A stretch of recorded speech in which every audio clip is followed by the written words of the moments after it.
Welcome back to our channel Smart Soni Shiva. ఈ రోజు వీడియోలో వినాయక చవితికి ప్రత్యేకంగా చేసే బెల్లం ఆవిరి కుడుముల్ని ఎలా చేయాలో చూపించబోతున్నాను. చాలా టేస్టీగా ఉంటాయి, చేసుకోవడం కూడా చాలా ఈజీ. ఇలా బెల్లం కుడుములు చేసి పెట్టుకుంటే 2 రోజులైనా సరే పాడవవు, చాలా ఫ్రెష్ గా ఉంటాయి. సో బెల్లం కుడుముల్ని నేను చెప్పే కొలతల్లో, నేను చెప్పే ప్రాసెస్ లో చేసి చూడండి, చాలా ఈజీగా టేస్టీగా చేసుకోవచ్చు. సో వినాయకుడికి ఎంతో ఇష్టమైన బెల్లం కుడుముల్ని ఎలా చేయాలో చూద్దామా. స్టవ్ మీద ప్యాన్ పెట్టుకొని అందులో 1 టేబుల్ స్పూన్ దాకా నెయ్యి వేసుకోవాలి. సన్నగా తురుముకున్న ఎండు కొబ్బరిని 2 లేదా 3 టేబుల్ స్పూన్ల దాకా వేసుకొని దూరగా ఫ్రై చేసుకోవాలి. ఇలా కొబ్బరి అనేది కొద్దిగా వేగినాక ఇందులోకి 1/2 కప్పు దాకా వాటర్ని వేసుకోవాలి. ఆ వాటర్ అనేవి కొంచెం బాయిల్ అవనివ్వాలి. ఆ వాటర్ అనేవి కొంచెం బాయిల్ అయినాక ఇందులోకి ఇప్పుడు 1 స్పూన్ దాకా ఇలాచీ పౌడర్ని వేసుకోవాలి. ఇలాచీ పౌడర్ కూడా వేసుకున్న తర్వాత ఒకసారి బాగా అంతా కలిసే విధంగా కలిపేసుకోవాలి. ఇప్పుడు 1/2 కప్పు దాకా తురుముకున్న బెల్లాన్ని వేసుకోవాలి. స్వీట్ని ఎక్కువగా లైక్ చేసే వాళ్ళైతే 1 కప్పు దాకా బెల్లం తురుముని వేసుకోవచ్చు. స్వీట్ తక్కువ తినాలనుకుంటే 1/2 కప్పు వేసుకోండి. అదే మీడియంగా తినాలి అనుకుంటే 1/2 మీద ఒక 2 టేబుల్ స్పూన్లు ఎక్కువ వేసుకోండి. ఇలా బెల్లం తురుము వేసిన తర్వాత మంటని లో టు మీడియం ఫ్లేమ్ అడ్జస్ట్ చేసుకుంటూ బెల్లాన్ని పూర్తిగా కరగబెట్టుకోండి. బెల్లం పూర్తిగా కరిగిన తర్వాత ఏ కప్పుతో అయితే బెల్లం తీసుకున్నామో అదే కప్పుతో 1 కప్పు దాకా బియ్యం పిండి వేసుకోవాలి. ఇక్కడ కుడుముల కోసం పొడి బియ్యం పిండి కంటే కూడా తడి బియ్యం పిండిని తీసుకుంటే కుడుములు చాలా టేస్టీగా ఉంటాయి. దానికి బదులు పొడి బియ్యం పిండినైనా యూజ్ చేసుకోవచ్చు. సో బియ్యం పిండి వేసుకున్న తర్వాత మంటని లో ఫ్లేమ్ లో పెట్టేసి ఈ పిండి అంతా బాగా మిక్స్ అయిపోయి దగ్గరికి ఒక ముద్దలా ఫామ్ అయ్యేంత వరకు ఉడికించుకోవాలి.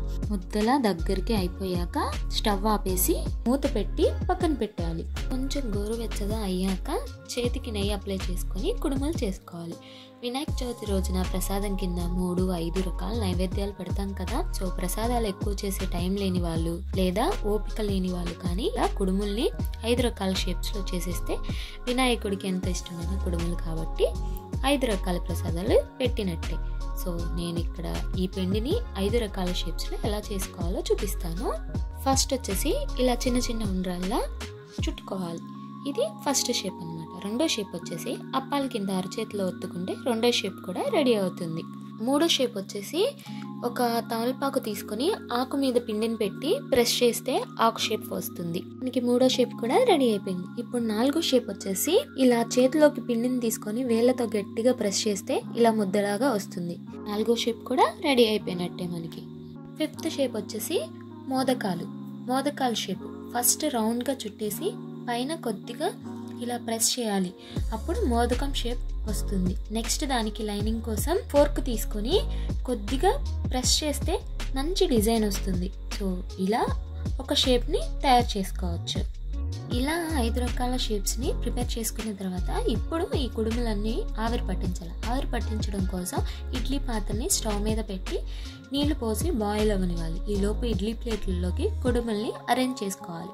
కింద ఉండే ప్లేట్లలో ఫ్లాట్గా ఉండే కుడుముల్ని పెట్టుకోవాలి. పైన ఉండే ప్లేట్లలో రౌండ్గా ఉండే కుడుముల్ని పెట్టుకోవాలి. ఈ స్టాండ్ని ఇడ్లీ పాత్రలో పెట్టుకొని 10 నుంచి 15 నిమిషాల పాటు లో ఫ్లేమ్లో స్టీమ్ చేసుకోవాలి.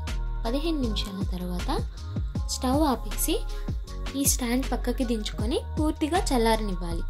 చల్లారిన తర్వాత దేవుడికి నైవేద్యంగా పెట్టవచ్చు. అంతేనండి, బెల్లం కుడుములు చేసుకోవడం చాలా చాలా ఈజీ. ఈ ప్రాసెస్లో ఒక్కసారి మీరు కూడా ఈ వినాయక చవితికి ట్రై చేయండి, చాలా చక్కగా కుదురుతాయి. మీరు తప్పకుండా ఈ వినాయక చవితికి ట్రై చేసి మీకు ఎలా వచ్చినాయో మీ ఫీడ్బ్యాక్ని మాత్రం నాతో షేర్ చేసుకోవడం మర్చిపోవద్దు. వీడియో నచ్చితే లైక్ చేయండి. ఇంకా ఇలాంటి ఎన్నో క్విక్ అండ్ ఈజీ రెసిపీస్ కోసం Smart Soni Shiva channel subscribe చేయండి. మీ ఫ్రెండ్స్ అండ్ ఫ్యామిలీ రిలేటివ్స్కి షేర్ కూడా చేయండి. అంతే, వీడియో నెక్స్ట్ వీడియో కలుద్దాం. Bye all.